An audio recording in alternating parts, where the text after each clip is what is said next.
Sama teman-teman mungkin yang sama-sama bikin bisnis atau yang memang sudah, cukup mapan, apa sih kira-kira yang menjadi tantangan mencari orang yang oke lah ya gitu, di tempat kerja nih kalau zaman Iya now? iya iya. Kalau misalnya tantangannya, tergantung dari orang yang kita pengen rekrut sih. Mmm. Tugasnya itu untuk apa? Mmm. Soalnya kan kalau misalnya kita, mencari profesional atau kita pengen merekrut lah ya, fungsi itu biasanya cuma ada 2 Mmm. dan kebanyakan orang tuh sebenarnya nggak sadar bahwa Mmm. mereka tuh kalau misalnya merekrut cuma ada 2 fungsi, Mmm. kebanyakan ya. Kita ngomongin ujung spektrum sama ujung spektrum lah ya, oke bicara tengahnya, tapi ujung spektrum sama ujung spektrum itu adalah orang yang one day pengen jadi leadership kita. Mmm. Struktur leadership mereka pengen bisa naik gitu kan. Sama di ujungnya lagi adalah orang yang pengen kita kasih sebuah kerjaan yang repetitif. Mmm. Ini ujung ke ujung. Yang leadership, yang kita pengen grooming itu harus orang yang ambisius. Mmm. Yang ujung sini itu nggak boleh orang yang ambisius.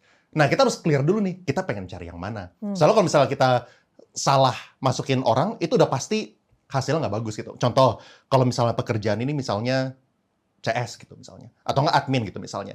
CS atau admin itu bisa memerlukan orang yang secara, apa namanya, perlu orang yang ambisius kalau misalnya ini dalam tahap, creating SOP. Mmm. Misal kita baru ngebikin divisi ini, kita Mmm. butuh orang yang ambisius ini. Tapi kalau misalnya SOP udah jalan, ini repetitif terus, nggak ada perubahan, nggak ada inovasi, kita butuh orang yang, satisfied dengan repetitive job gitu. Mmm. Nah, jadi kalau misalnya kita itu salah rekrut, itu pasti salah semua gitu. Atau nggak sebaliknya, kalau misalnya orang ini adalah tidak ambisius, tapi kita memposisikan dia sebagai posisi yang leadership, yang perlu naik, itu pasti salah juga. Kayak kita nuntut terus, "Kok lu nggak bisa-bisa?" Segala macam. Padahal ya keperluannya bukan itu. Misalnya, Mmm. "Kok lu jam 5 sore udah balik gitu loh? Ini yang lain-lainnya pada masih kerja keras." Ya ini yang tipenya bukan yang ambisius.